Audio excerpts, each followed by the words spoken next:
시청자 여러분 안녕하십니까? 국민의힘 오세훈, 국민의당 안철수, 국민의힘 오세훈 두 후보 간의 서울시장 야권 후보 단일화 토론회 오늘 진행을 맡은 신유리입니다. 오늘 토론은 야권 후보 단일화 과정에서 이루어지는 유일한 토론회입니다. 그렇기 때문에 이번 보궐선거에서 아주 중요한 분수령이 바로 오늘 토론회라고 할 수 있는데요. 그 의미만큼 유권자 여러분들의 관심이 필요하다고 할 수 있습니다. 길다면 길고 짧으면 짧다고 할 수 있는 80분간의 토론이 유권자 여러분들의 중요한 판단의 기준이 되시기를 기대해 보겠습니다. 오늘 토론회는 국민의힘과 국민의당이 공동 주최하고요.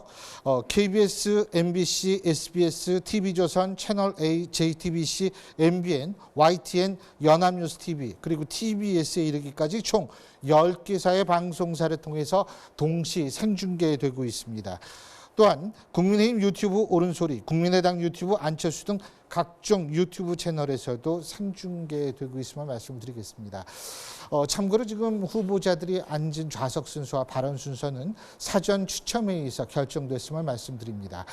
그러면 제가 오늘 토론회 방식 간단하게 먼저 설명을 해드리죠. 먼저 두 후보의 모두 발언을 듣고요. 그 다음에 후보자 한 명이 주도권을 가지고 상대 후보의 답변을 듣는 주도권 토론이 마련되어 있습니다.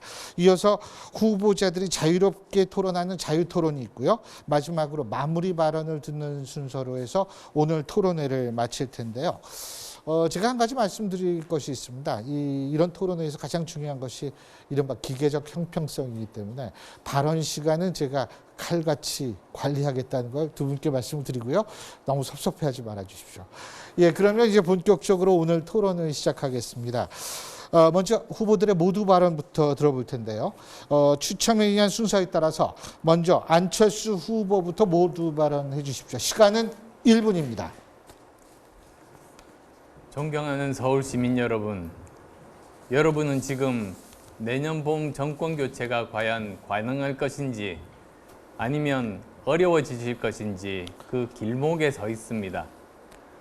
여러분이 잘 관찰하고 현명하게 선택하시면 서울시장 선거를 이기는 것은 물론 내년 대선도 승리할 기반을 닦는 것입니다. 정권 교체는 지금의 야당이 새롭게 바뀌고 더 크게 통합해야 가능합니다.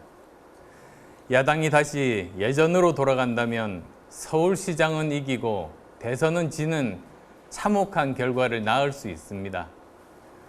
이번 서울시장 선거에서 야당이 새롭게 탈바꿈할 수 있을지 옛 모습으로 돌아갈지 결판이 난다고 생각합니다.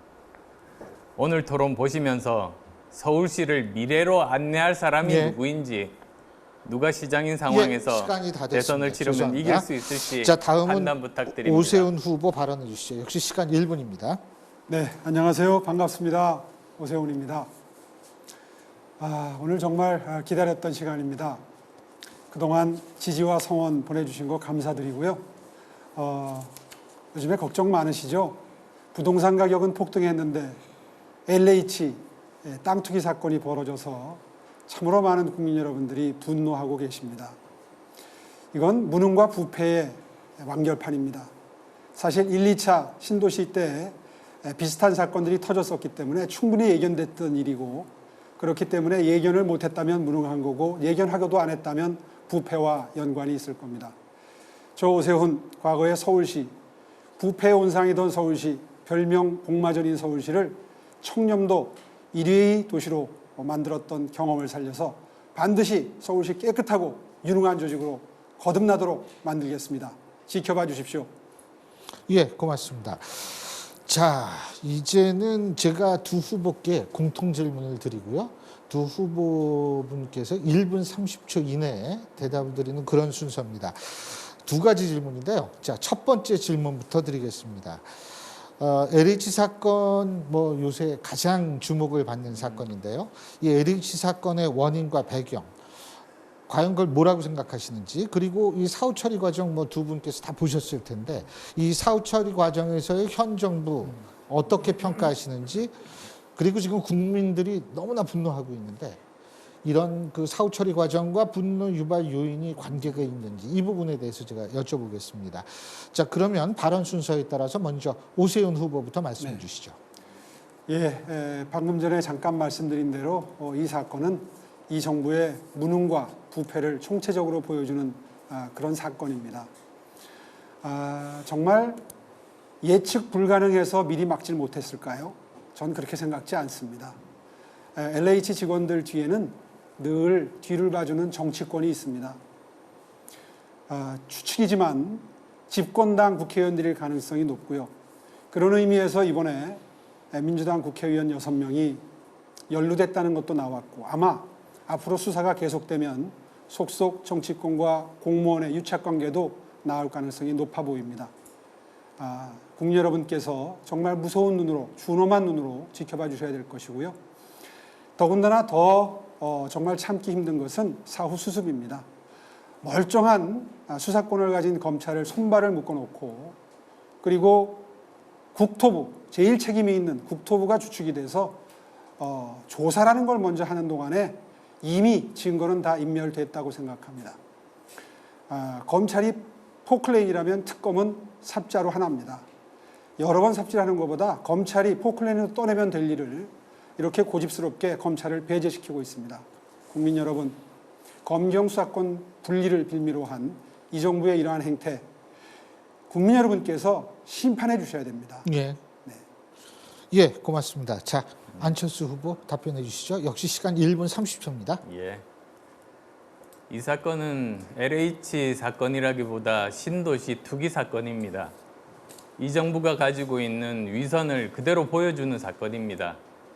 이 정부 부동산 정책 실패 때문에 얼마나 많은 사람들이 고통받고 있습니까? 집 살 꿈 가진 사람들 완전히 그 꿈을 접어버리고 그리고 또 집 하나 겨우 장만한 사람들 세금 폭탄 때문에 집을 팔게 생겼습니다. 그런데 공직자들은 오히려 시세 차익이 어마어마합니다. 그것이 분노가 지금 모이고 있는 겁니다. 저는 이 사건 해결하기 위해서는 검찰이 반드시 필요하다. 전문성을 가진 검찰이 경찰과 그리고 또 세무서와 함께 수사단을 만들어서 이것을 제대로 파헤쳐야 된다고 생각합니다. 그리고 또 이것에 대해서는 특검법을 발의를 해야 합니다. 특검법 발의까지 2달 정도 걸리는데 먼저 검찰이 수사하고 그 다음에 그것을 자료를 이어받아서 특검이 이것을 조사하는 것이 맞다. 저는 그렇게 생각합니다. 예, 고맙습니다. 자, 이제 제가 두 후보께 또 두 번째 공통 질문을 드리는 순서인데요. 두 번째 질문 드리겠습니다. 이번 4.7 서울시장 보궐선거, 사실 예기치 못해서 보궐선거를 치르게 되는데 과연 야권에게 주는 정치적 의미 그리고 어떤 시대적 과제라고 할 수 있을까요? 야권에게 던지는 그런 과제, 뭐라고 생각하시는지 두 분께 제가 여쭤볼 텐데요. 자, 이번에 순서에 따라서 먼저 안철수 후보께서 답변해 주시죠. 역시 1분 30초입니다. 이번 보궐선거는 대한민국의 운명을 결정짓는 선거입니다. 이번 서울시장 보궐선거 야권이 지면 저는 대한민국은 낭떠러지로 떨어지고 미래가 없다고 생각합니다. 그래서 먼저 가장 중요한 것이 지금 하고 있는 야권 후보 단일화입니다. 그리고 이 야권 후보 단일화를 통해서 서로 공통으로 선대위원회를 조직해서 함께 힘을 합해서 선거에서 승리해야 합니다. 선거에서 승리한 다음에는 연정을 하고 그리고 또 당 통합들을 이루어야 합니다. 그리고 더 나아가서 이 두 당뿐만 아니라 외부에 있는 수많은 지식 있는 그리고 능력 있는 많은 분들이 여기에 함께 모여서 범야권 대통합을 이루어야만 합니다. 그리고 또 저는 거기에 모든 힘을 다 바쳐서 역할을 하겠습니다. 예, 고맙습니다. 자, 오세훈 후보 말씀해 주시죠. 1분 30초입니다. 예, 지금 안철수 후보께서 말씀하신 점에 대해서 적극 공감합니다. 100% 동의를 하고요. 그런 그 역사적인 의미가 있는 저희 두 후보가 소명의식을 느껴야 할 그런 선거라고 생각을 합니다.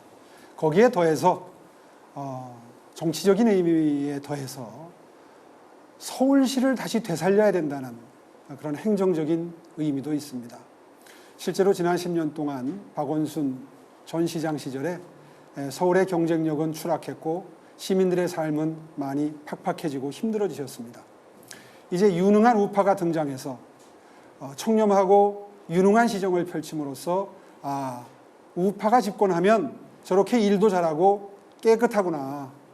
그리고 성취해내는 것도 많고 실적도 좋아지는구나. 우리 생활이 매우 편리해지고 행복해지는구나 하는 것을 피부로 느끼실 때 아마 내년 대통령 선거에서 저희들이 정권을 탈환해오는 게 가능해지리라고 생각을 합니다. 저희 두 후보 반드시 단일화를 이루어서 함께 힘을 합해서 서울시정을 운영을 하고 그 유능함으로 바탕으로 해서 내년 정권 탈환의 교두보를 반드시 구축해내겠다 하는 결의를 다지고 있습니다. 지켜봐 주시고요. 꼭 단일화가 될 수 있도록 성원해 주시고 그리고 일할 수 있도록 도와주십시오. 예, 고맙습니다. 자, 이번 순서는 주도권 토론입니다. 여기 계신 두 후보가 8분간의 시간을 가지고 상대 후보에게 질문 던지고 상대 후보는 답변하고, 물론 뭐 답변을 하기 원하지 않으면 답변 안 해도 됩니다. 그리고 물론 또 상대 후보가 답변하는 동안 주도권을 가진 후보가 말을 끊고 싶으면 뭐 끊을 수도 있는 거고요. 총 8분입니다. 단 답변은 1분 이내로 해주셔야 합니다. 답변은 1분 이내입니다. 전 그것만 보겠습니다. 딴 건 안 하고요. 자, 그러면 주도권 토론 시작할 텐데요. 자, 순서에 따라서 먼저 오세훈 후보 8분 쓰시죠. 시작해 주시죠.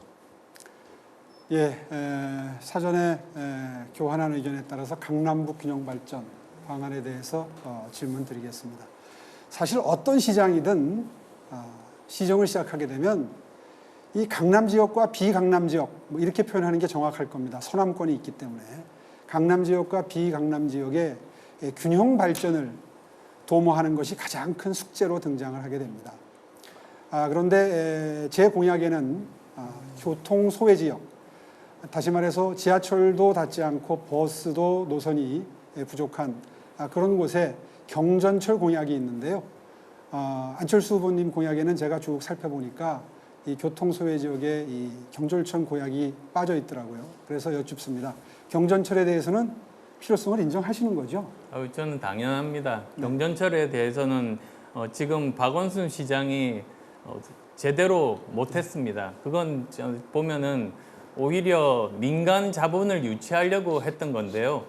저는 제 생각에는 이것 자체가 뭐 민간 자본을 기다리는 것이 아니라 교통 자체가 이것은 복지라고 생각합니다. 맞습니다. 그래서 저는 재정 사업으로 진행해야 한다. 그리고 가급적 빠른 시간 내에 해야 한다. 그런 의지를 가지고 있습니다. 예, 공감하고요.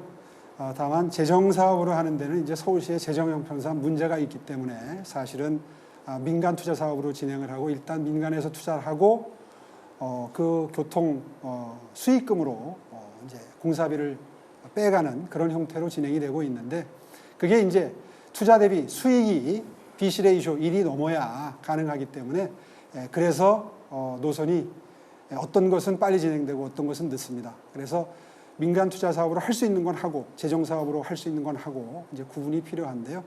지금 현재 서남권의 그 신림선, 목동선, 또 이 난곡선 이런 것들, 그 다음에 동북권의 동북선, 면목선, 우이신설 경전철 연장선, 그리고 강북 횡단선 이런 경전철 노선을 제가 10년 전에 시작을 해놨었습니다.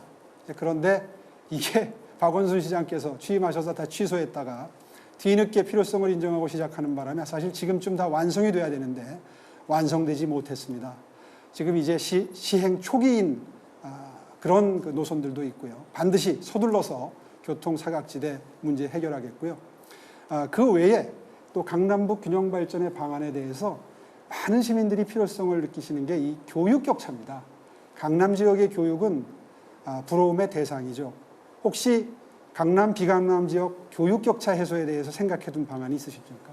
네, 말씀하신 그 두 가지가 사실은 핵심입니다. 교통과 그리고 또 격차가 가장 중요하지 않겠습니까?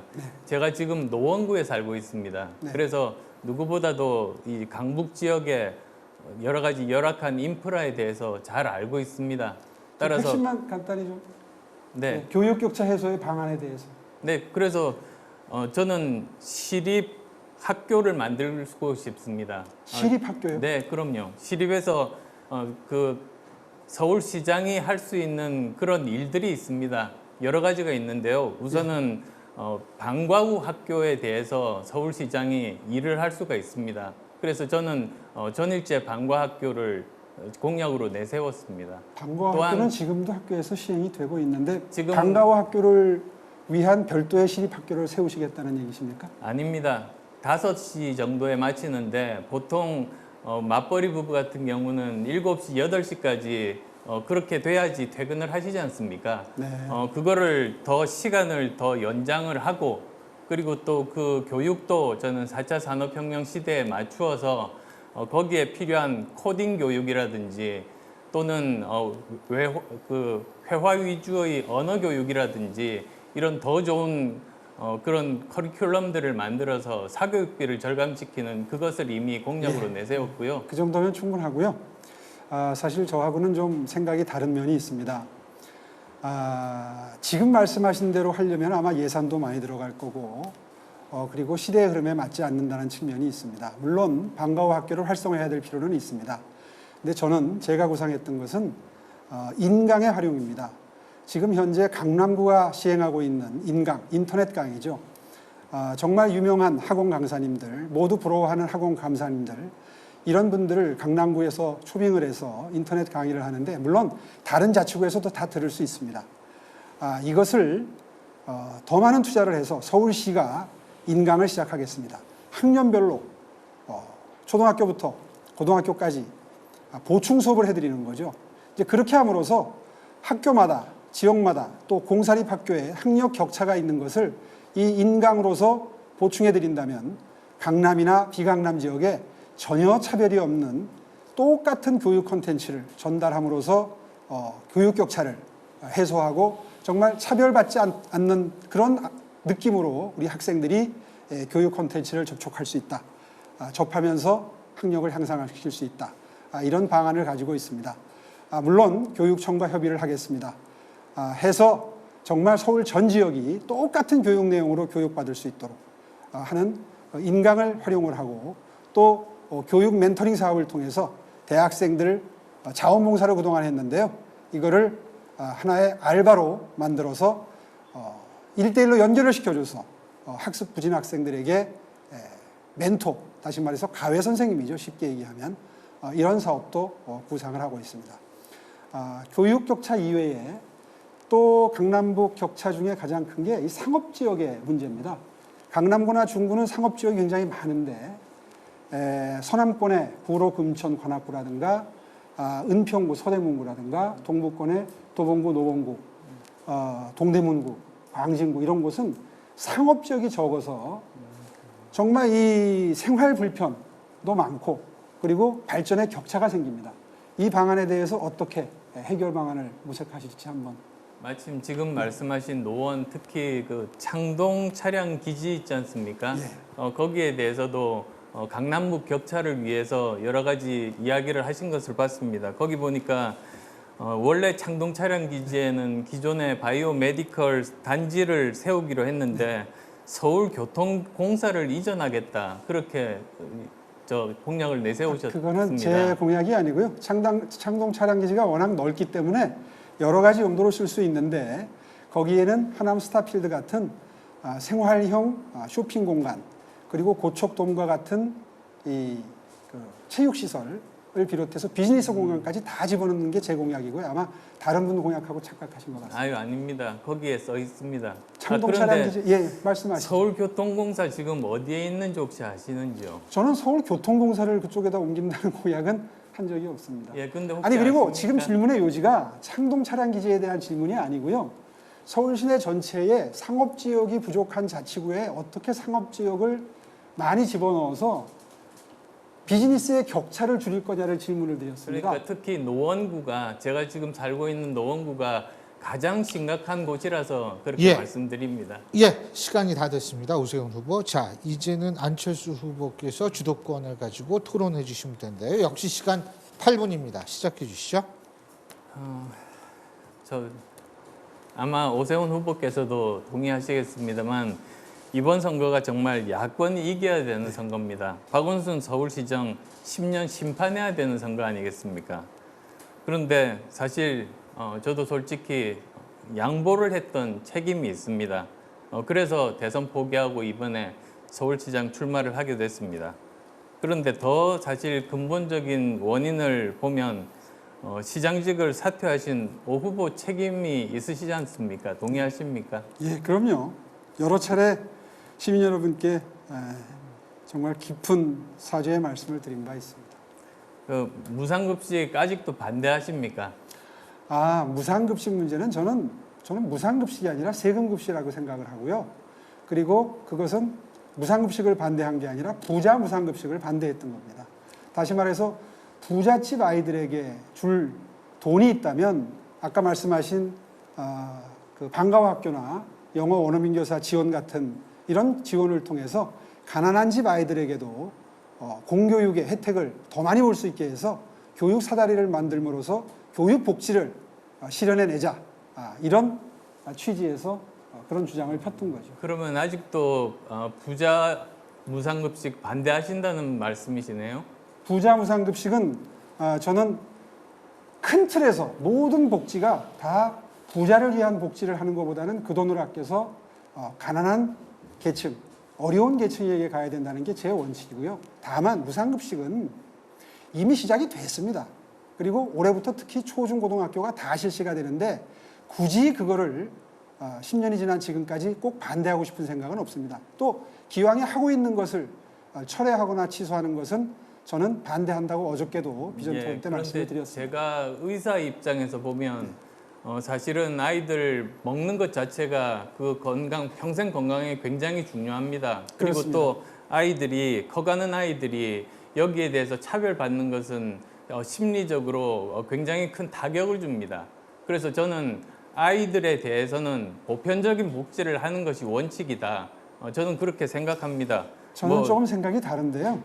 제가 우리 아이들 초등학교 때 미국에서 1년 동안 생활을 했습니다. 그곳에서도 보니까 확실히 어려운 집안 자제분들한테 무상급식을 하고요. 좀 여유 있는 집 자제분들한테는 무상급식 안 하더라고요. 제가 따져보니까 전 세계에 이렇게 계층과 무관하게 전체적으로 무상급식 하는 나라는 거의 없습니다. 그거는 우리나라 민주당이 정말 억지 논리를 만들어낸 겁니다. 어린이들에 대해서 뭐 누리과정이라든지 아동수당이라든지 또는 우리 의무교육 있지 않습니까? 초등학교, 중학교 부자라고 해서 뭐 입학금이나 등록금 받지 않지 않습니까? 그럼 그런 것들도 전부 다 부자에게는 받아야 된다는 그런 말씀으로 들리는데요. 이렇게 말씀드리면 아마 쉽게 이해를 하실 것 같은데요. 어차피 재원은 한정이 되어 있습니다. 한정된 재원을 쓰는데 부자에게도 똑같이 100만 원 예를 들어서 또 어려운 집안에도 똑같이 100만 원 이렇게 지원을 하다 보면 한계가 생기죠. 그러니까 그거를 부잣집에 쓸 수 있는 예산을 가난한 집에 쓰게 되면 일종의 사회적 사다리, 계층이동 사다리, 교육에 있어서는 교육 사다리 이런 것들이 마련됨으로써 양극화를 해소할 수 있다. 이런 관점에서 이해해 주시면 좋겠습니다. 확실히 저랑 좀 생각이 다르신 것 같습니다. 사실은 지금 오 후보님이 말씀하신 이런 선별복지에 대해서 어른들에 대한 선별복지에 대해서는 저는 동의합니다. 그런데 최소한 아이들에 대해서는 보편복지가 맞다는 그런 입장을 가지고 있습니다. 이번에 지금 교육 예산이 유치원에 대한 그 무상급식 있지 않습니까? 거기에 대해서는 어떤 의견을 가지고 계십니까? 그러니까 무상급식이 한정돼서 말씀드릴 게 아니라 교육 예산이라는 게 한정이 되어 있기 때문에 한정된 교육 예산을 어떻게 어려운 계층의 학생들에게 더 많이 예산이 갈 수 있도록 하느냐가 사실은 교육 사다리를 만드는 방법이고 교육 양극화를 해소하는 방법이다. 이런 취지에서 이해를 하면 좋겠고요.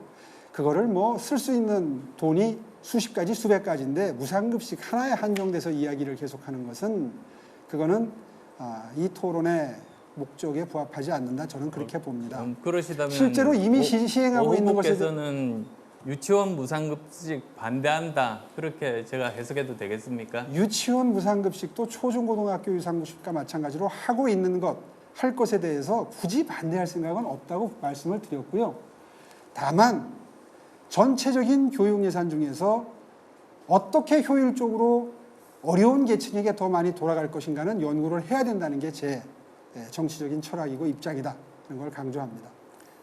그 당시에 오 후보께서는 이제 반대하셨습니다만 그 당시 경기도 김문수 지사는 그 당시 또 그 도의회와 서로 협의를 해서 무상급식을 실시를 했지 않습니까? 그렇습니다. 그래서 그때 여러 가지 나온 이야기들이 오 시장께서 그 당시에 새누리당의 지도부들과의 소통 문제, 그 다음에 또 의회와의 소통 문제, 갈등 이런 문제들 때문에 결국은 이렇게 불행한 일들이 생기게 됐습니다. 그런데 그런 일들이 이번에 또 다시 생기지 말라는 보장이 있을지 모르겠습니다. 예, 거기에 대해서는 이렇게 분리해서 생각을 해주시면 좋겠습니다. 사실 제가 주민투표 때문에 자리를 건 부분에 대해서는 정말 여러 번 사죄의 말씀을 드렸고 결과적으로 박원순 시정이 시작되게 한 데 대해서 무한 책임을 느낀다 하는 점은 분명히 사죄의 말씀을 드렸습니다. 다만 이 주민투표가 왜 생겼는가, 당시에 아마 우파 진영 전체 그리고 모든 우파 언론이 소득계층과 무관하게 똑같이 무상급식을 실시하는 것에 대해서는 이건 앞으로 계속될 무상등록금, 무상의료, 당시에 민주당이 집권을 위해서 내놓고 투쟁했던 시작이기 때문에 그 시작, 조그마한 구멍이 나기 시작하면 앞으로 계속 번져나갈 포퓰리즘, 인기영합주의의 시작이라는 관점에서 반대를 했고요. 정치권에서는 제가 속했던 그 당이 그 다음 해에 국회의원 선거와 대선이 있는 상태라서 용기 있게 나서서 그 점을 문제 제기를 못하는 상태에서 선거를 치른 지 얼마 안 된 제가 그 십자가를 짊어지고 그 주장을 지났습니다. 했던 겁니다. 그러면 그때 판단 잘못은 인정하시는 겁니까? 예, 직을 걸었던 데 대해서는 정말 다시 한번 무리했다 하는 입장을 분명히 하고요. 다만 예산을 효율적으로 쓰기 위해서 그리고 가급적이면 사회 양극화를 해소하고 계층 이동 사다리를 만든다는 관점에서 이왕이면 부자에게 갈 복지가 어려운 계층에게 가야 된다. 이 원칙을 지키기 위한 첫걸음이었다. 이 점은 분명히 다시 말씀을 드리겠습니다. 저는 여전히 아이들에 대해서는 보편복지라는 그런 생각을 가지고 있습니다. 가장 먼저 나라가 투입해야 될 것이 바로 그것입니다. 예, 그런데 학생들에 그때 대해서는 아이들이 유권자가 됐습니다. 지금 그 아이들에게 혹시 해주실 말씀 있으십니까? 예, 시간이 다 됐습니다. 자, 이제는 자유토론입니다. 문자 그대로 정말 자유롭게 묻고 싶을 때 묻고 대답하고 싶을 때 반론하고 이러는 건데요. 토론 순서도 없습니다. 이거는. 각 후보는 25분씩 시간을 갖고요. 이른바 발언 총량제입니다. 발언 총량제라는 것이 25분 내에서는 얼마든지 이제 본인들이 활용을 하고 왔다 갔다 하실 때 예를 들면 어떤 후보가 말 시작하면 그만큼 시간이 그때부터 차감이 되고요. 이런 방식이라서 저는 빠지고 단 제가 이거 진행하다 보니까 이런 문제가 발생합니다. 뭐냐면 10분 정도 남았는데 한 후보는 5분 남고 다른 후보는 10분 남습니다. 이러면 결국은 다른 후보는 5분 동안 연설하는 상황이 벌어지는데 그런 상황을 피하기 위해서 시간이 지나치게 2배 이상 차이가 날 때요. 중후반됐을 때 그때는 제가 개입을 해서 좀 그 말씀을 더 덜한 쪽으로 많이 하라고 제가 좀 말씀을 드리는 이 정도만 좀 개입을 하겠습니다. 예. 저 질문이 있습니다. 그러면 이번 자유토론에서는 한 사람 발언 시간이 아까처럼 1분 이렇게 그런 거 제한되지는 없습니다. 않습니까? 예, 그냥 왔다 갔다 하시면 됩니다. 예. 알겠습니다.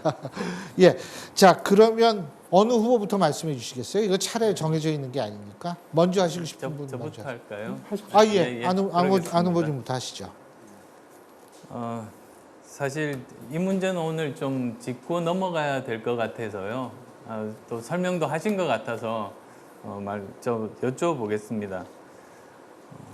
어제자 KBS 보도가 사실입니까? 아닙니까?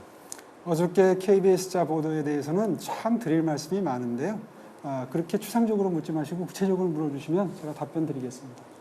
예, 뭐 거기 보면은 이제 그 이명박 정부 그리고 또 오세훈 시장 재직 시절 2009년으로 최종 확정된 걸로 그렇게 보도가 되어 있는데요. 그러면 당초 해명하신 것이 거짓인가요? 거짓이 아니라 이렇게 된 겁니다. 제가 2006년 6월 달에 시장으로 취임을 했습니다. 그런데 2006년 3월 달에 당시 대통령은 노무현 대통령이셨고 서울시장은 이명박 시장님 시절에 그 문제의 저희 처갓집 땅에 대한 국민임대주택 예정지구로 지정이 시작이 됩니다. 그랬기 때문에 제가 취임을 해서 그 지역에 대해서 보금자리 주택으로 지정을 했다는 것은 분명히 사실이 아닙니다. 그 점은 분명히 말씀드릴 수 있고요. 제일 중요한 것은 이 땅은 저희 처갓집이 투기를 하려고 산 게 아니라 원래 조상부터 갖고 있었던 땅인데 1970년도에 저희 장인어른이 저희 아내 초등학교 4학년 때 돌아가십니다. 그때 상속을 받은 땅입니다. 그 점이 제일 중요합니다. 저 사실 이 질문을 드리는 게 공격하려고 하는 게 아니라 오 후보님께 해명 기회를 드리려고 지금 질문을 하는 겁니다. 사실 고맙습니다. 이 지금 LH 사태 때문에 여러 가지로 땅 문제에 대해서는 많은 국민들께서 분노하고 계시지 않습니까? 그래서 해명이 없다면 야권 선거에 큰 타격이 있을 것 같아서 또 이렇게 질문을 드리는 건데요. 예. 오 후보께서 오늘 페이스북에 이렇게 말씀하셨습니다. 저는 당시에 이 땅의 존재와 위치를 알지 못했고 지금도 위치를 모른다. 그렇게 해명하신 글을 봤습니다. 오늘 아침에 쓴 글인데요. 지금은 위치를 확인해 갖고 왔습니다. 그렇습니다. 여기에 지금 지도를 가지고 나왔는데요. 이 위치입니다.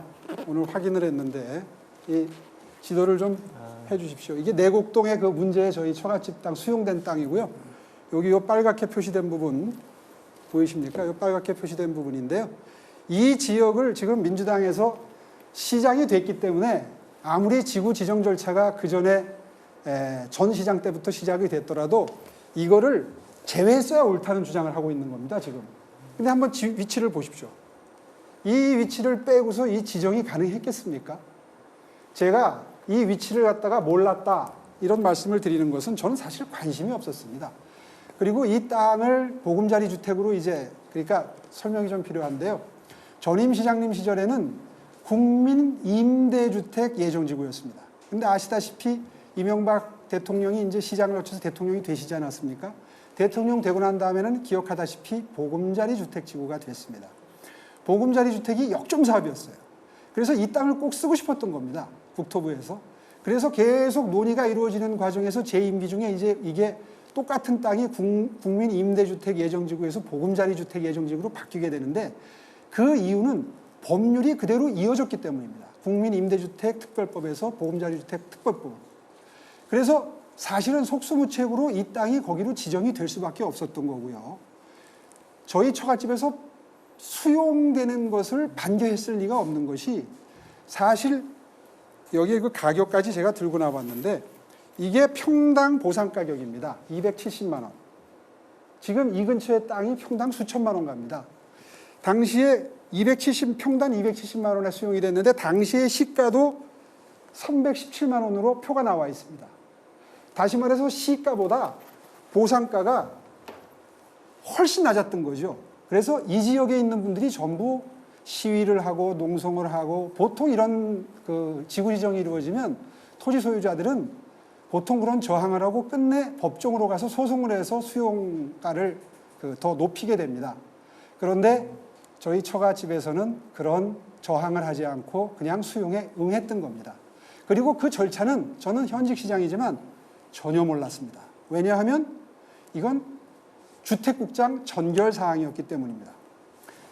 만약에 지금 민주당에서 문제를 제기하는 것처럼 제가 이 지역이 보금자리 주택지구로 지정하는데 관여를 했거나 하게 되면 관여했던 그 지시를 받았던 혹은 제가 어떤 부당한 압력을 가했던 것을 경험한 서울시 직원이나 SH공사 직원은 바로 양심선언해 주십시오.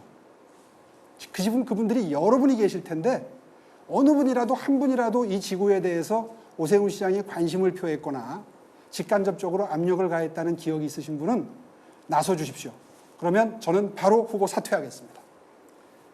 예, 저 사실 오늘 그 서로 협의할 때 패널은 안 쓰기로 한 걸로 제가 들었습니다만 이 패널은 설명을 위한 것이니까 제가 봐드리겠습니다. 아니요, 저는 그런 연락 못 받았고요. 패널이나 보조자료 이런 걸 들고 나올 수 있느냐 없느냐는 전혀 논의가 없었습니다. 아니, 패널은 보조 자료는 가능하지만 패널은 서로 안 쓰기로 했다고 들었습니다. 나중에 뭐 확인해 보시죠. 그런데 어쨌든 지금 쓰신 패널에 대해서는 봐드리겠습니다. 그런데 이 땅의 존재와 위치를 모르겠다고 또 말씀을 하셨는데요. 존재와 위치를 몰랐다고 말한 뜻은 시장 시절에 관심도 없었고 수용조차가 진행되는 것 자체도 몰랐고 그리고 아마 그 담당 국장도 저희 처갓집이 관여된 땅이라는 걸 몰랐었을 거예요. 왜냐하면 그 땅에 제 이름이 들어가 있지 않거든요. 그랬을 거 아닙니까? 제 처가 상속을 했지. 예, 그렇기 그런데 때문에 그 주택국장도 전결할 때 또 SH공사가 서울시 주택국을 통해서 그 이명박 정부의 국토부에 신청을 하는 그런 그 절차인데 아마 그 절차 아무 데서도 저희 처갓집 땅인 걸 몰랐었을 거예요. 그렇기 때문에 제가 관여한 분이 한 분이라도 만약에 나온다면 자신 있게 말씀드립니다. 제가 사퇴하겠다고 자신 있게 말씀드리는 겁니다. 예, 그런데 저 오 후보님 2008년에 공직자 재산 신고를 보면 네. 거기에 서초구 내곡동 106번지, 110번지라고 기재되어 있는데요. 네. 사실 저도 공직자 신고 많이 했습니다. 그리고 당연히 거기에는 제대로 돼 있는지 꼼꼼히 저도 확인했습니다. 대부분의 아마 공직자분들 다 그러실 겁니다. 그런데 그렇게 공직자 재산 신고에 분명하게 기재되어 있었는데 이 땅 정말로 모르셨습니까? 제가 그 처가댁에 땅이 그리 많지 않고요. 당시에 이곳은 거의 그 논밭이었겠죠. 개발 전에. 보통 처갓집에 어떤 땅이 어디에 있는지 기억하고 있는 분들이 많으신가요? 저 역시 마찬가지입니다. 내곡동에 있었고 최근에 팔린 일산 땅 이 두 개가 있다고 최근에 확인을 했는데 당시에 저는 내곡동에 일산에 처가댁 땅이 있다는 사실 자체를 의식하지 못하고 있었습니다. 물론 재산 신고할 때 한 번 정도 봤겠죠. 그러나 이 땅이 어디쯤에 있는지 관심을 표명한 적도 없고 그리고 무엇보다 중요한 것은 이 땅이 국민임대주택지구 예정지구나 보금자리주택 예정지구로 지정될 수 있는 위치에 있다는 것은 전혀 몰랐겠죠. 왜냐하면 그게 연관돼서 머릿속에 들어와 있지 않으니까요. 그래서 사실 10년 전에 한명숙 후보와 그 선거전을 치룰 때 이 문제가 불거졌을 때도 저는 정말 생경했었습니다. 그래서 그때 그 해명 자료가 급히 선거 캠프에 의해서 10년 전에 만들어졌는데 이번에도 그 똑같은 사례를 들고 나왔길래 천준호 의원이 문제 제기를 했길래 그때의 해명 자료를 가지고 그대로 해명을 했던 겁니다. 그러다 보니까 혼선이 좀 있었고요.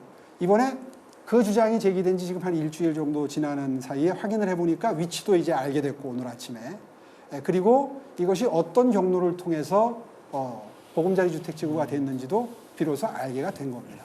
예, 그런데 아까 뭐 시세보다도 낮게 그렇게 매각을 했다고 하셨는데 36억 원 번 것은 사실이니까 아마도 많은 분들이 상실감이 크실 것이 좀 우려는 저는 됩니다. 안철수 후보님 그렇게 말씀하시면 정말 그 부분은 섭섭한 것이요. 평당 270만 원이라는 건 지금 계산이 다 나와 있고요. 당시의 주변 시세는 분명히 300만 원이 넘었고요.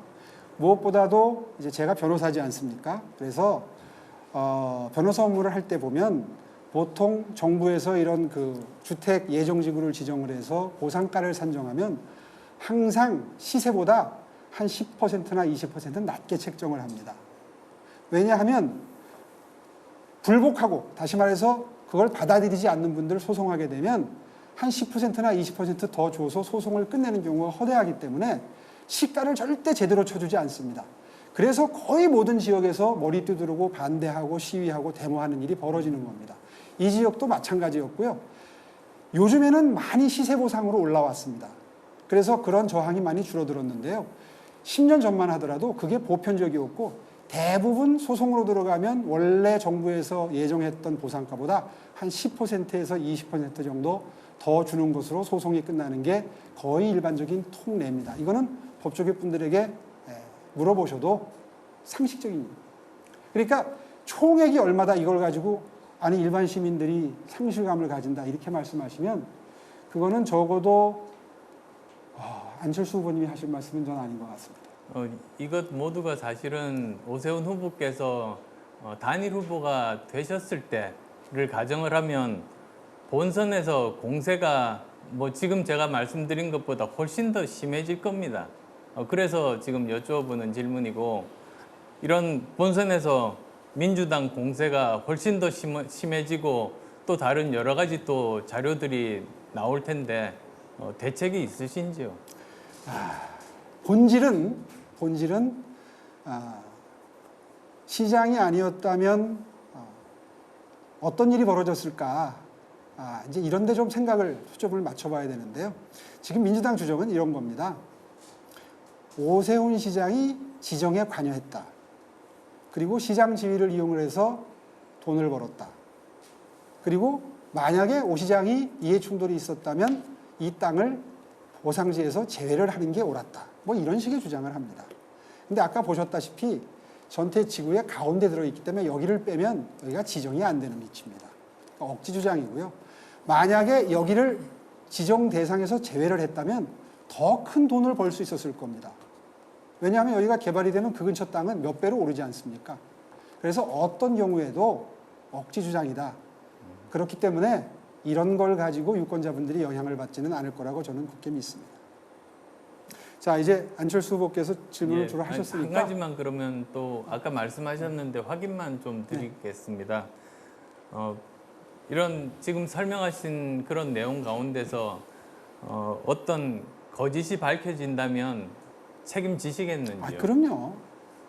그러니까 이 처갓집 땅의 10년 전의 수용과 보상 문제로 인해서 혹시라도 뭘 관여를 했거나 밝혀지면 책임을 지는 정도가 아니라 후보직 사퇴하겠다니까요.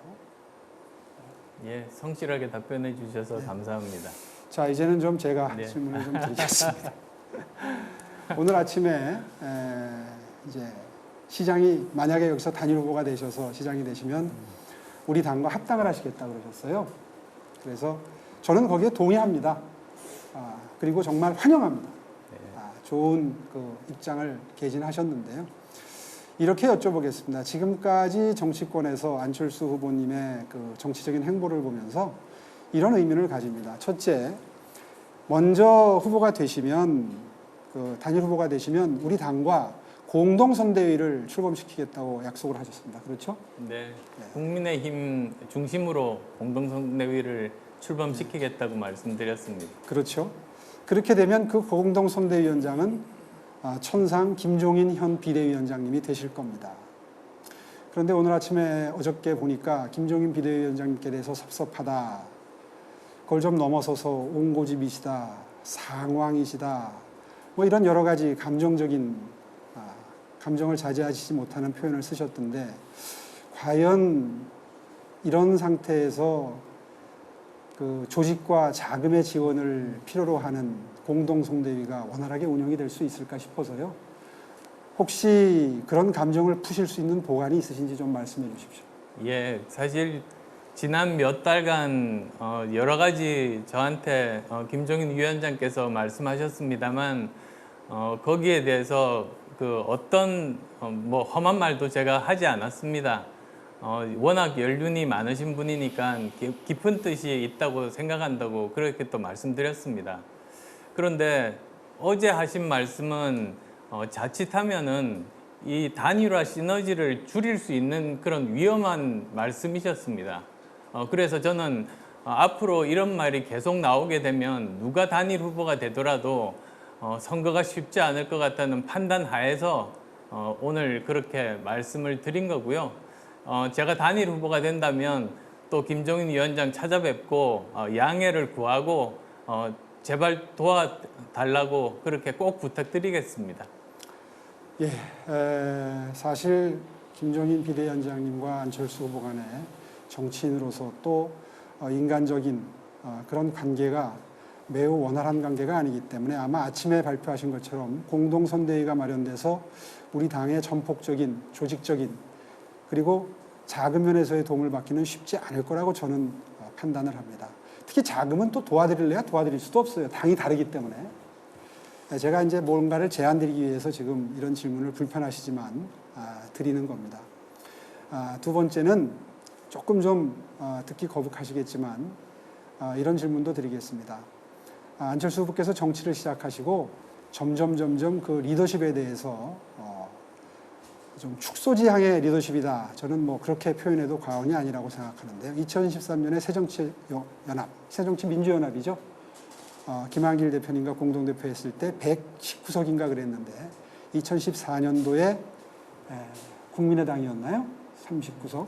그 다음에 2016년입니다. 예, 바른정당이죠. 그 다음에 바른정당은 30석. 지금은 또 다시 국민의당이 돼서 3석. 이렇게 대표를 맡은 정당의 의석수가 줄어왔습니다. 그러면서 점점 안철수 후보와 함께 정치를 했던 분들이 주변을 많이 떠나가셨는데요. 그런 정치권의 평가가 널리 퍼져 있는 상태에서 오늘 아침에 정말 큰 야당을 만들겠다. 이런 포부를 밝히시는 걸 보면서 과연 지금까지의 안철수 후보의 리더십과 앞으로 미래의 안철수 후보의 리더십은 어떻게 달라지길래 큰 야권을 만드는 게 과연 가능하겠는가. 정말 결례되는 질문이라서 죄송합니다만은 앞으로의 리더십을 어떻게 하셔서 이 큰 야당을 만들겠다. 이번의 야당을 만들겠다고 하시는지 그 보관이 좀 있으십니까? 네, 제가 항상 고민했던 그런 부분에 대해서 또 설명할 기회를 주셨습니다. 저는 지난 9년 정도를 굉장히 어려운 길을 걸어왔습니다. 큰 당에 속해 있었다면 편하게 정치했을 겁니다. 그리고 떠나는 사람도 없었을 겁니다. 그런데 워낙 어려운 그런 길을 걷다 보면 또 선거는 계속 정기적으로 다가오지 않습니까?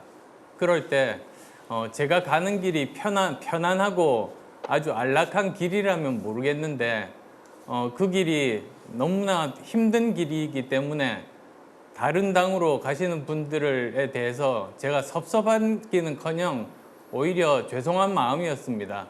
좀 더 좋은 여건을 만들어 드렸어야 되는데 그래서 그분들이 잘 되기를 그렇게 성원하는 그런 마음들이었습니다.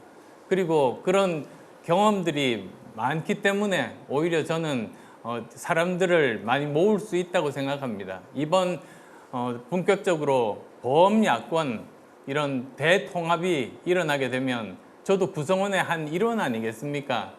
그리고 그 범야권에는 수많은 리더분들이 계십니다. 제가 거기서 그 우두머리를 하겠다는 게 아니지 않습니까? 저는 저대로 제가 만약에 서울시장에 당선이 된다면 서울시장으로서 서울시정을 제대로 혁신적으로 이끌고 서울 시민들이 야당이 맡으면 이렇게 달라지는구나 그걸 느끼게 해드리는 게 제 역할이라고 봅니다. 그러면 많은 분들이 그러면 이번 대선에서 우리 야당을 뽑아야겠다. 그 정권 교체가 가능하게 되겠다. 그렇게 되는 것이 제 목표라는 점 말씀드리고 싶습니다. 예, 그렇게 되려면 합당이 돼야 되는데 합당이라는 게 아시다시피 여러 번 해보셔서 잘 아시지 않습니까? 합당 조건을 만드는 게 굉장히 맞추는 게 굉장히 힘드는데요. 지금 우리 당은 의석이 100석이 좀 넘는데 국민의당은 3석입니다. 그러면 합당 조건이 100대 3의 비율로 전국의 지구당을 말하자면 지구당위원장, 당협위원장을 임명하는 권한을 나누는 게 합당 조건 중에 가장 맞추기 어려운 조건일 텐데 100대 3의 비율로도 합당하실 의향이 있으십니까? 저는 지분 요구할 생각 없습니다. 오히려 저는 제일 중요한 것이 우리나라를 살리는 겁니다. 제가 대선도 포기하고 이번에 서울시장 선거에 나온 이유가 정권 교체를 해야만이 우리나라가 살 수 있기 때문에 이번 서울시장 선거를 반드시 이기는데 제 몸을 바치겠다. 그래서 나온 겁니다. 그리고 또 서울시장 선거에서 승리를 하면 대통합 야당을 만들겠다는 것도 저는 거기에서 어떤 지분도 요구할 생각이 없습니다. 좋습니다. 그래야 원활하게 잘 되지 않겠습니까? 좋습니다. 정말 바람직한 의견을 말씀해 주셨는데요. 합당이 시장이 되신 이후에 합당이 된다, 합당을 가능케 하겠다. 그리고 오늘 답변하신 걸 보니까 시장이 되지 않더라도 합당을 하겠다. 또 이렇게 답변을 하셨습니다. 네. 맞죠? 그렇다면 지금 당장 합당을 하거나 입당하는 게 전혀 장애 사유가 없는데 제가 이 말씀을 드리려고 지금 결례되는 질문을 여러 번 드린 겁니다. 오늘이라도 이제 내일 모레 이틀 여론조사를 하고 내일 모레 이틀 여론조사를 바탕으로 단일화한 다음에 19일 날은 등록을 해야 되는 마지노선에 지금 걸려 있는데요.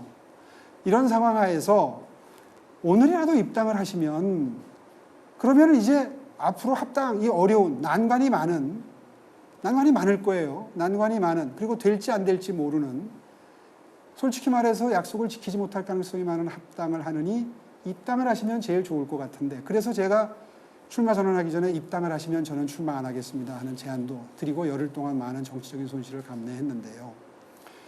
제가 이런 제안을 드리고 싶은 겁니다.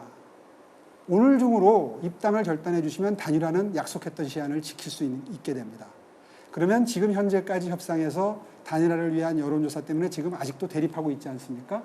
적합도냐 경쟁력이냐. 제가 그 부분 양보하겠습니다. 경쟁력 조사하는 걸로 동의해 드리겠습니다.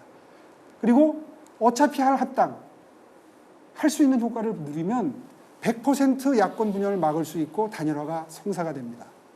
이런 제안에 대해서 어떻게 생각하십니까? 저는 이번 선거 이기는 방법이 2번 지지자분들 그리고 또 4번 지지자분들 모두 모아서 한마음이 돼야만 이길 수 있다고 생각합니다. 지금 1번 민주당 너무나 강고합니다. 보시면은 서울에 있는 25개 구청 중에서 24명의 구청장이 민주당입니다. 그리고 또 서울시 의원이 지금 109분이 계신데요. 101명이 민주당입니다. 그리고 또 작년 총선에서 49명의 서울시 국회의원이 있는데 41명이 민주당입니다. 저는 이 대한민국 역사상, 정치 역사상 한 정당이 그것도 서울에서 이렇게 강고한 조직을 가진 전례가 없습니다. 굉장히 힘든 싸움입니다. 그래서 저는 설령 이번에 단일 후보와 저 민주당 후보가 그 여론조사상으로 10%, 20% 정도 격차가 벌어지더라도 저는 박빙의 싸움이 될 거라고 생각합니다. 한 표라도 더 모아야 됩니다. 사실 오세훈 후보께서도 그런 경험이 있으시지 않습니까? 한명숙 후보와 그 당시에 싸울 때 여론조사상으로는 제 기억에 15% 이상 벌어졌는데도 실제 어땠습니까?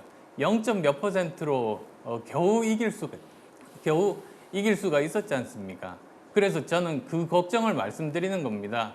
그래서 사실은 저한테 어려운 길이죠. 이 길이 2번으로 함께 하면은 처음부터 경선도 쉽고 얼마나 쉽겠습니까? 그런데 제 목적은 제가 후보가 되는 게 아닙니다. 제 목적은 서울시장 선거에서 야권이 이기는 겁니다. 그래서 저는 최대한 4번 지지자분들과 2번 지지자분들을 모두 다 합쳐서 이번에 이기자는 거죠. 그런 제 진정성, 진심 알아주시면 좋겠고요.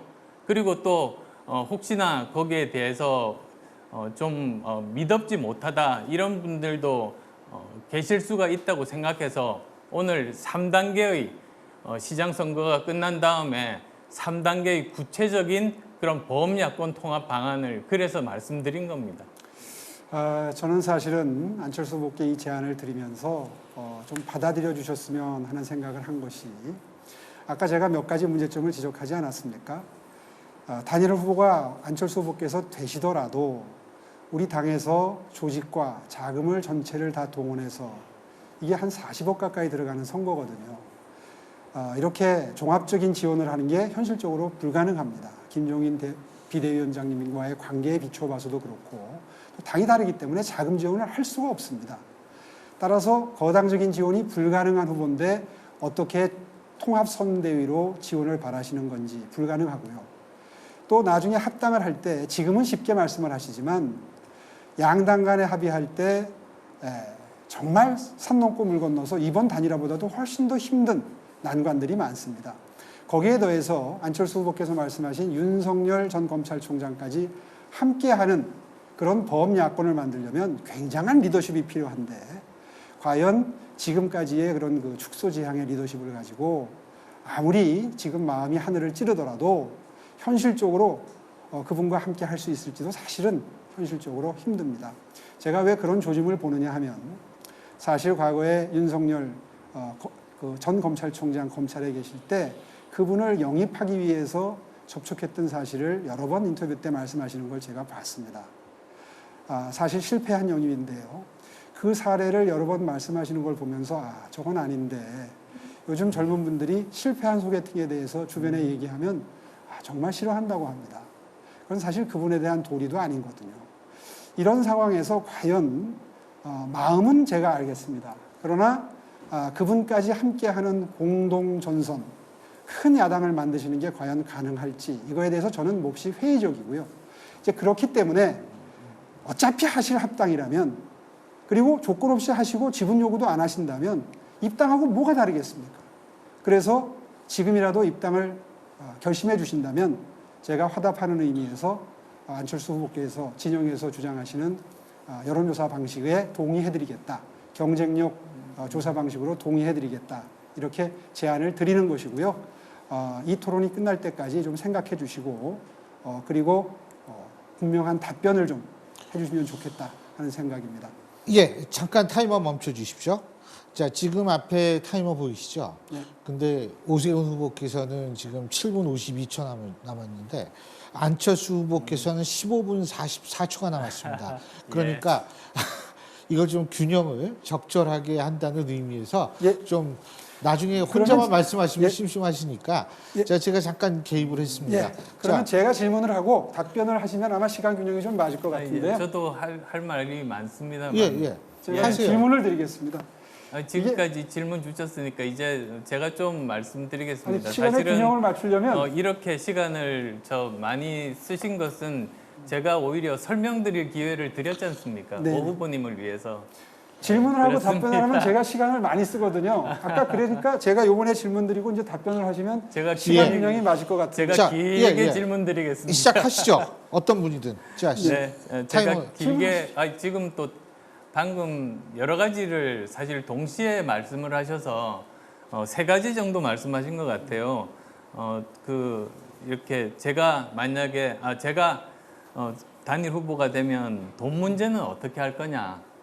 아니, 그다음 또 자금 두 지원이 번째로는 원활하지 않다는 뜻이죠. 이런 리더십에 대한 문제. 윤석열 전 총장님을 과연 이 큰 대통합에 참여시키게 할 수 있을 것인가. 또 세 번째 입당 문제 말씀을 주셔서요. 거기에 대해서 답을 해야겠다 이렇게 생각하던 차였습니다. 세 가지 질문 한꺼번에 하셨으니까 또 한꺼번에 답을 해드려야죠. 우선은 돈 문제입니다. 그거 전 걱정하지 않습니다. 사실 이 전례가 있습니다. 예전에 바로 만 10년 전에 박원순 무소속 후보와 그 당시에 야당이었던 민주당이 서로 경선을 해서 무소속 박원순 후보가 단일 후보가 됐습니다.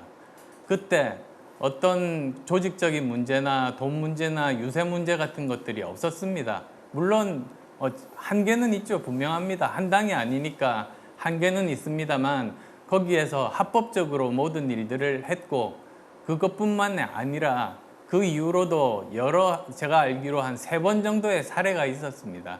그러니까 오세훈 후보님께서 정말 저를 걱정해서 주시는 말씀인데요. 걱정하실 필요가 없다고 우선은 안심을 시켜드려야 될 것 같습니다. 두 번째로는 윤 총장님에 대해서 제가 말씀드리는 뜻은 하나입니다, 사실. 윤 총장님은 야권의 소중한 자산입니다. 정권 교체를 열망하는 많은 우리 야권 유권자들의 마음이 거기 모아져 계십니다. 그 마음을 모으는 거대한 댐과 같은 역할을 하시지 않습니까? 그러니까 얼마나 소중한 분입니까? 그래서 이분이 사실 정치를 하실지 또는 하지 않으실지는 이제 그분의 결심에 딸린 겁니다. 그렇지만 저는 그 결심을 어떤 쪽으로 하시더라도 야권의 정권 교체에 도움이 되는 역할은 좀 꼭 좀 해주셨으면 좋겠다. 정말 저는 간절합니다. 그런 간절함을 담아서 그렇게 말씀드린 겁니다. 제가 말씀드린 그런 범야권 대통합, 저는 그것만이 정권 교체가 가능하다고 보고, 그래서 윤 총장님께서 정치를 하신다면 대선 후보로, 정치를 하지 않으시더라도 힘을 보태시는 역할을 하시면 좋겠다. 그리고 그걸 그분을 저 혼자서 영입하겠습니까? 우리 야권의 여기 오세훈 후보님부터 해서 여러분들이 찾아뵙고 설득하고 진정성 있게 그렇게 다가가면 저는 그게 꼭 불가능한 일이라고 생각하지 않습니다.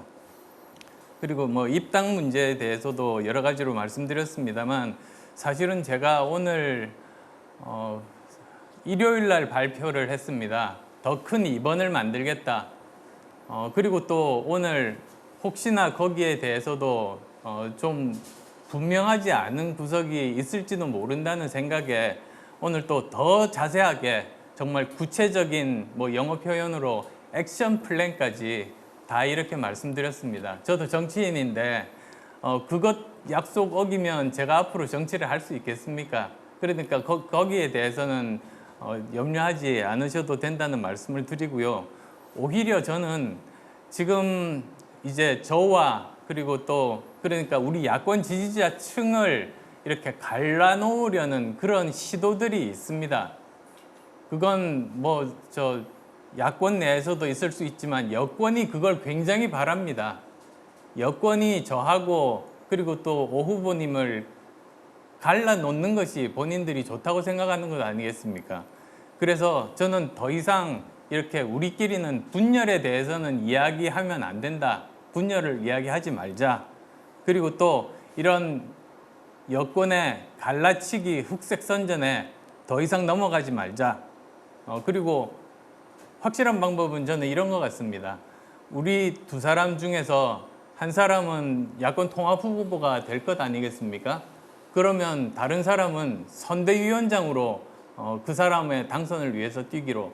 저는 오 후보님께서 단일 후보가 되시면 허락하시면 선대위원장 맡아서 열심히 뛰겠습니다. 오 후보님 어떠십니까? 예, 뭐 그 부분에 대해서는 저희 둘이 만났을 때 어느 정도 얘기를 했던 것 같고요. 누가 후보가 되더라도 단일화된 후보를 당선시키기 위해서 정말 최선을 다한다 하는 원칙적인 합의를 했기 때문에 그 명칭이 뭐 선대위원장이 됐든 본부장이 됐든 열심히 뛰겠다 하는 약속은 분명히 드리겠고요. 다만 아까 말씀드린 대로 과연 그것이 현실적으로 관영할지 저어되는 걱정되는 부분이 있기 때문에 제가 아까 결례를 무릅쓰고 지적을 드렸던 겁니다. 자, 이제 그 문제는 그 정도 얘기해도 될 것 같습니다. 이제 다시 또 정책 얘기로 좀 돌아가서요. 사실 지금 LH 사태도 그렇고 청렴도 문제가 굉장히 중요해졌습니다. 아까 제가 잠시 언급했던 것처럼 제 임기 중에 부패와 뇌물의 온상이라고 별칭이 있었던 복마전 서울시라는 말이 말끔히 사라질 정도로 청렴도가 높아졌습니다. 그거는 솔선수범한 덕분도 있을 겁니다. 어쨌든 뭐 오늘 이 편을 쓰는 게 뭐 약속이 없었다 그러는데 한 번만 더 쓰겠습니다. 이게 제 임기 중에 청렴도 그래프입니다. 서울시는 사실 만년 꼴등이었습니다. 국민권익위 평가에서 만년 청렴도 하위였는데 제 임기 중에 이렇게 1등을 2번을 했습니다. 정말 각고의 노력을 기울였는데요. 자랑하려고 보여드리는 게 아니라 우리 안철수 후보께 서울시 조직을 이게 다시 또 성적이 많이 내려갔어요. 최하위로. 박원순 시정 말기에 최하위로 내려갔습니다. 어떻게 다시 청렴한 조직으로 만들 보관을 실행 계획을 가지고 계신지 한번 여쭤보고 싶습니다. 청렴한 조직을 만들기 위해서는 저는 3가지가 필요하다고 봅니다. 우선은 제도죠. 그러니까 제도적으로 이런 불미스러운 일이 생겼을 때는 원 스트라이크 아웃제. 그래서 이런 일로 기소가 되면 일단 업무 정지시키고 실형이면 바로 파면하는 그런 제도가 있어야 됩니다. 두 번째는 그 리더십입니다. 사실 아무리 좋은 제도가 있더라도 그 조직을 맡은 리더가 실행을 하지 않으면 그건 제대로 안 되는 것 아니겠습니까? 그 다음에 세 번째는 평가 및 보상 시스템입니다. 사실 아무리 제도가 있다고 하더라도 내가 이걸 지키거나 말거나 나한테 뭐가 사실 어떤 이익이 돌아오는 게 없으면 또 평가의 차이가 없으면 그걸 잘 지키지 못하기 마련입니다.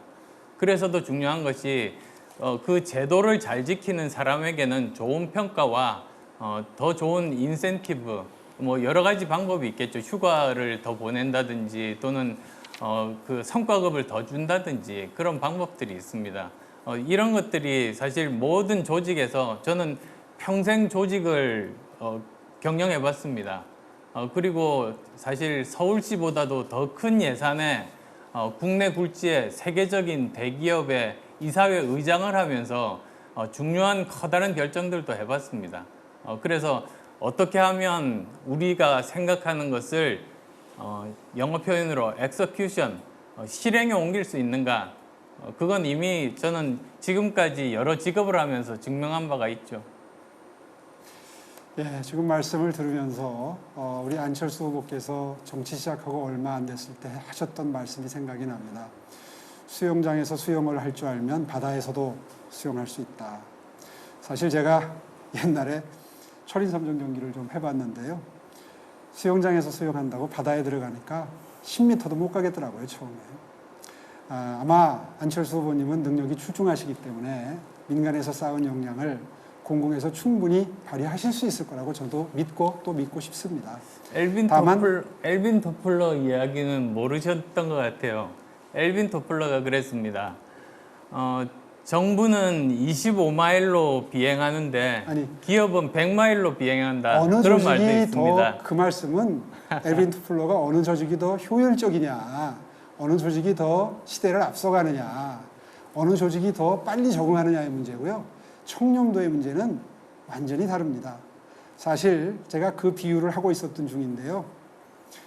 안철수 후보님이 월급 주면서 일을 시키는 직원들의 업무 마인드와 업무 처리 방식과 신분이 보장된 공무원들을 어떻게 움직이게 하고 청렴하게 할 것인가는 조직의 원리도 업무 방식도 다르다는 점. 그래서 제가 아까 수영장 바다 수영 예를 든 겁니다. 그런 의미에서 민간에서 내가 더 큰 예산을 써봤으니까 공직에 들어와서 아마 더 큰 성과를 낼 것이다 이렇게 자신하는 건 자칫 아마 우려를 범할 수도 있을 것 같고요. 더 이상 말씀드리는 건 제가 결례 같아서 자제하도록 하겠습니다. 제가 아까 기대했던 답변은 그런 식의 보편적인 답변이 아닙니다.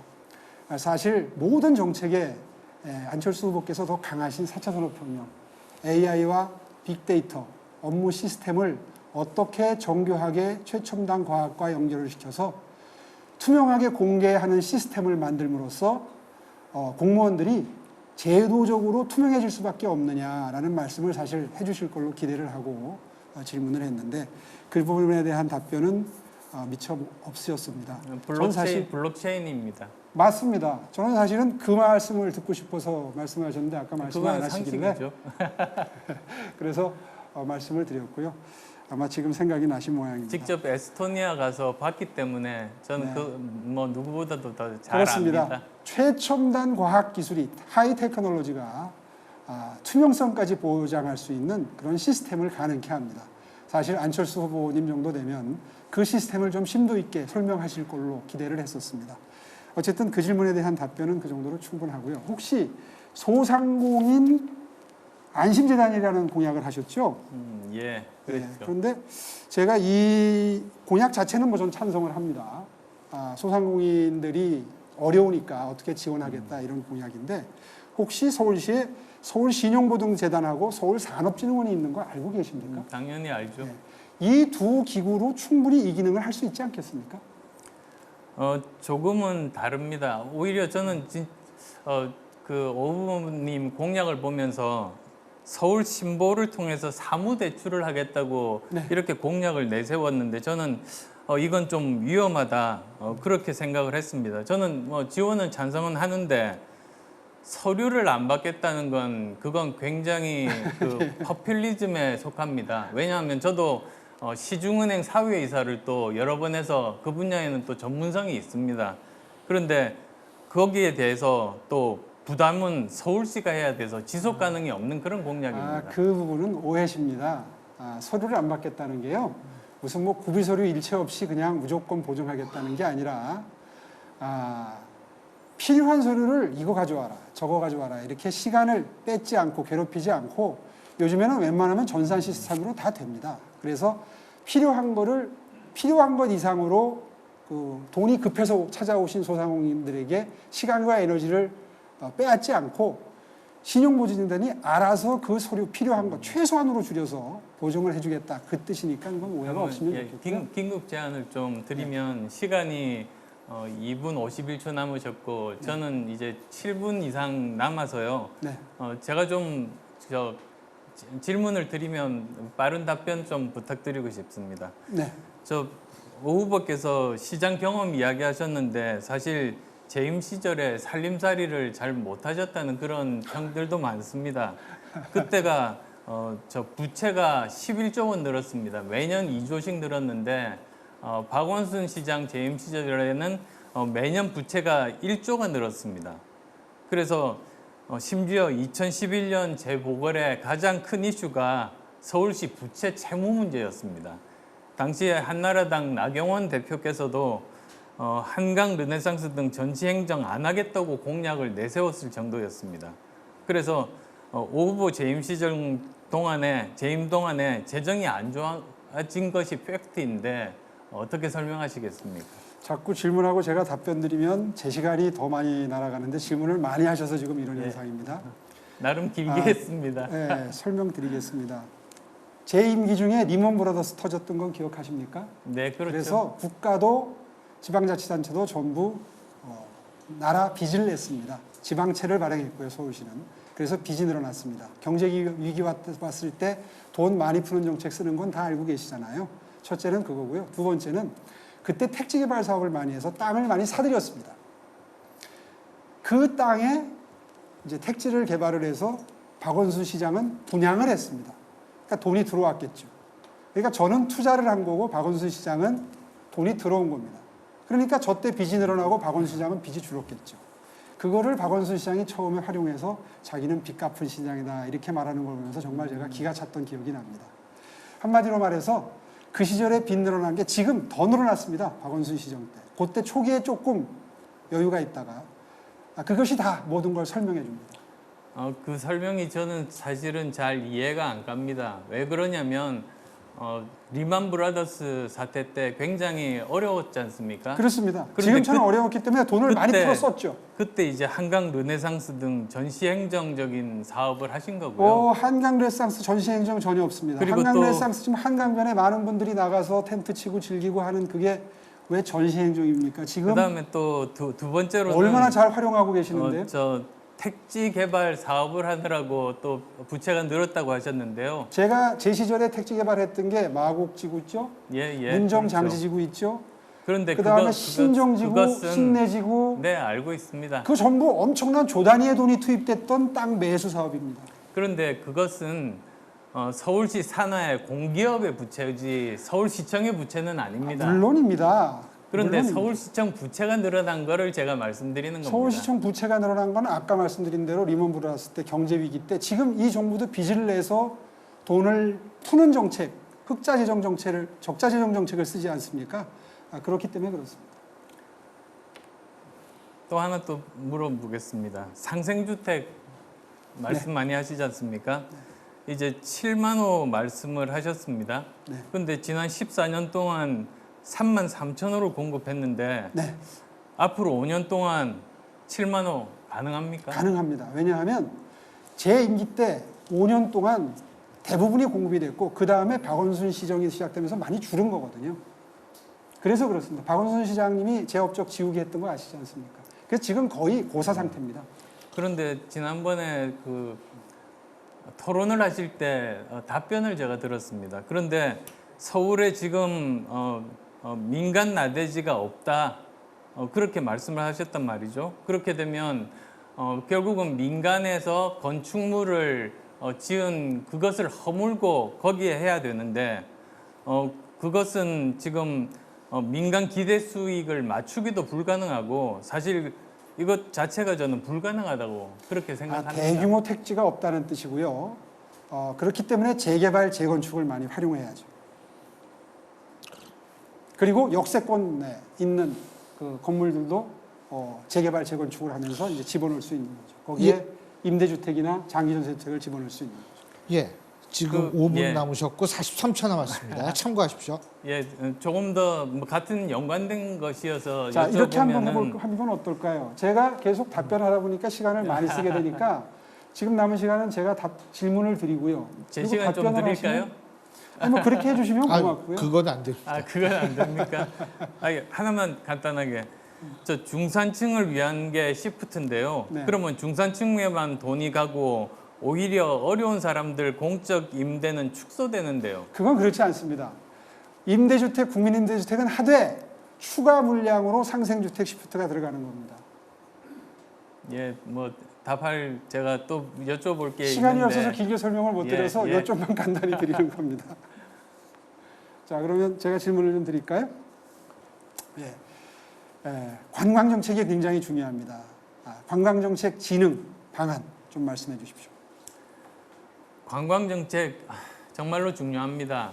특히 요즘 보면 코로나 시대에 K-팝, K-드라마가 전 세계 인기입니다. 지금 저는 뭐 미국에서도 학교를 다녔었고 1년 반 정도 독일의 막스 플랑크 연구소에서 일을 하면서 인맥들을 많이 쌓았습니다.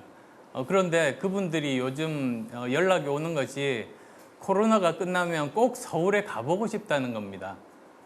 서울이 정말 그 영어 표현으로 힙한 도시가 된 거죠.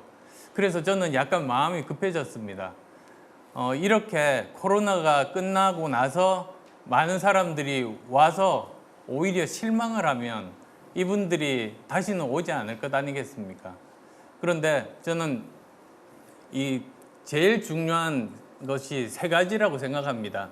우선 첫 번째는 관광 컨텐츠, 스토리가 있는 컨텐츠입니다. 두 번째는 인프라입니다. 숙박시설이라든지 상업시설이라든지 이런 것들이 다 완비가 되어 있어야 됩니다. 세 번째는 홍보입니다. 그래서 저는 아주 간단하게 말씀드려서 관광산업의 성공은 컨텐츠 수준 곱하기 홍보 능력입니다. 그래서 아무리 컨텐츠가 좋고 스토리가 100점이라고 해도 이 홍보 능력이 빵점이면 외국에 안 알리면 100 곱하기 0은 0입니다. 실패하는 거죠. 또 반대도 있습니다. 반대로 이렇게 홍보 능력은 100점인데 그런데도 이 우리가 제대로 컨텐츠가 없다면 그러면 우리는 빵점이죠. 그런데 저는 정말 서울이 관광도시로서 전 세계적으로 뻗어나갈 수 있는 많은 가능성들을 봤습니다. 제가 마라톤을 하는데요. 유럽에서 이렇게 뛰면서 여러 도시들을 뛰었습니다. 그런데 대부분 유럽의 도시에 강은 있습니다만 뭐 그렇게 큰 강들은 잘 없습니다. 그런데 한국에 돌아와서 저는 이제 상계동에 사니까요. 중랑천을 따라서 한참 뛰다 보면 아마 거의 한 20km 뛰다 보면 한강과 접하는 곳이 나옵니다. 그때 제가 숨이 막혔습니다. 이렇게 웅장한 모습을 제가 외국에서 본 일이 없거든요. 이렇게 좋은 이런 환경을 외국에 알리게 되면 정말로 많은 사람들이 올 것이다. 저는 그렇게 생각했습니다. 그래서 민관이 역할을 저는 분담해야 된다고 생각합니다. 그러니까 스토리를 만들고 이렇게 하는 것은 그것은 당연히 민간에서 자율적으로 물론 정부가 여러 가지 인센티브도 주고 공모전도 하면서 만드는 것이 좋겠죠. 그 다음에 인프라에 대해서는 민관 합동으로 해야 합니다. 뭐 여러 가지 숙박시설을 짓는 것이라든지 또 여러 가지 교통시설 이런 것들은 다 그렇게 합동해야 가능하지 않습니까? 그런데 홍보는 이제 관에서 해야 되는 것이죠. 근데 홍보도 예를 들면 서울시장이 화면에 나와서 외국에 알리는 거, 저는 그거 안 좋다고 생각합니다. 저는 제가 서울시장이 되면 그래서 한국을 방문하라고 그렇게 광고 동영상을 만들고 외국의 주요 방송에다가 방송을 할 때 그때 저는 K-팝 스타, K-드라마 스타를 쓸 겁니다. 그렇게 되면 정말로 많은 분들이 올 겁니다. 기회는 많지 않습니다. 저는 우리나라가 불행하게도 코로나19가 끝날 때가 아마도 올해 넘어서 내년 중반 이후가 될 거라고 봅니다. 참 불행한 일이지만 지금 앞으로 남은 이 1년 동안 서울시장이 제대로 그런 것들을 염두에 두고 만들어 놓으면 정말로 관광산업이 어느 때보다도 더 잘 될 것이다. 저는 그렇게 믿습니다. 조금 전에 한강 르네상스 말씀하셨는데 한강 르네상스 전시성이라고 그러시면서 한강의 활용에 대해서 말씀하셔서 제가 깜짝 놀랐습니다. 전시성 사업 아니라는 거 인정하십니까? 한강 르네상스 제대로만 하면 좋습니다. 예, 고맙습니다. 자, 한 30초 2초 남았고 한 30초 26초 남았는데, 남으셨으니까 마저 쓰시죠 뭐. 한 30초 남으셨으니까 예. 문화예술 정책 잠깐 좀 설명해 주시죠. 2초는 안 쓰시겠습니까? 지금 쓰고 있습니다. 말씀하시니까 1초가 또 넘어갔군요.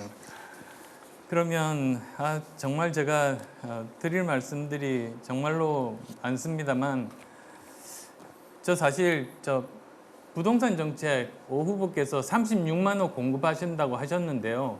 박원순 시장이 연 8만 호 공급했습니다. 그러면 기존에 5년 동안에 시간이 다 됐어요. 죄송합니다. 5년 동안에 1초. 40만 호 그냥 놔둬도 40만 호가 공급이 되는데 추가 오 물량입니다. 후보께서 추가 물량. 부동산 36만 호 공급하신다고 해서 시간이 과거에도 다 됐습니다. 적었는데 아드버님. 이번도 죄송합니다. 적다. 네. 자, 시간 제가 앞서도 말씀드렸지만 칼같이 지켜야 네, 되니까 칼같이 지키셨습니다. 이해해 주십시오. 아유, 이 균형이 안 맞을 때 전 제일 이 부담이 돼요. 나중에 잘못하면 언제 연설하시게 되는 그런 것도 좀 피해야 되지 않겠습니까? 자, 어쨌든 얼추 다 맞춰주셔서 감사하고요. 자, 이제 마무리 발언 순서입니다. 마무리 발언 두 후보께서 1분씩 하실 수 있는데요.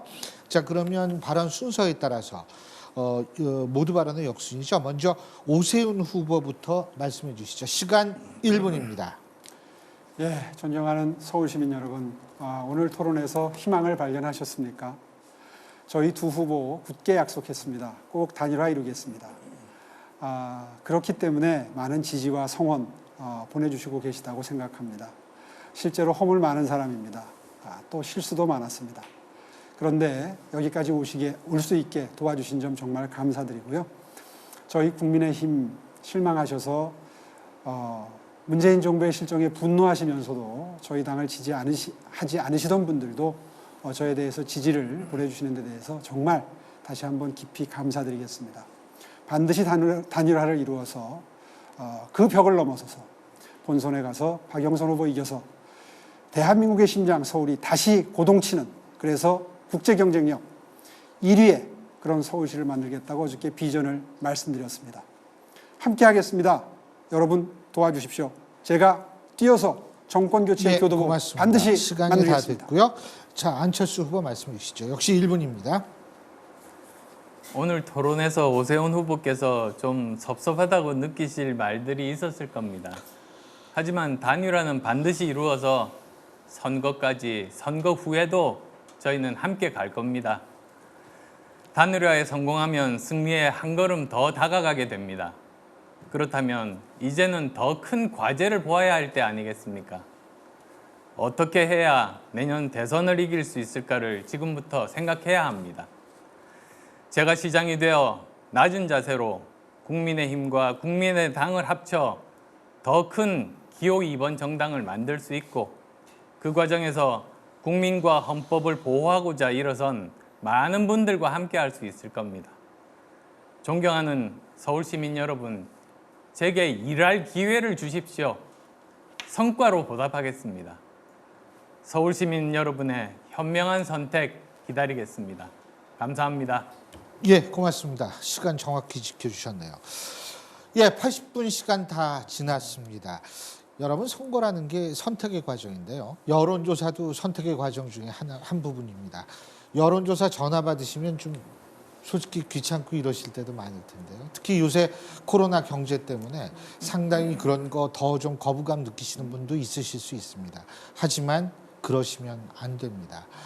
이 여론조사라든지 이 우리가 4월 7일 투표를 해야 하는 이유, 이것은 소수의 목소리가 과대대표돼서 여론을 왜곡하는 현상을 막을 수 있는 중요한 과정이기 때문이라고 생각합니다. 그렇기 때문에 이번에 여론조사 좀 힘들고 때로는 귀찮으시더라도 꼭 좀 해주시기 바라겠고요. 4월 7일 투표도 꼭 해주시기 바라겠습니다. 자, 80분간 진행된 토론이었는데요. 오늘 두 분 후보님 정말 장시간 동안 토론해 주시느라고 감사의 말씀드리고요. 자, 그리고 무엇보다도 장시간 동안 시청해 주신 시청자 여러분께 감사의 말씀 드리겠습니다. 자, 그러면 오늘 야권 후보 단일화 토론회 오늘 순서 여기서 모두 줄이겠습니다. 고맙습니다.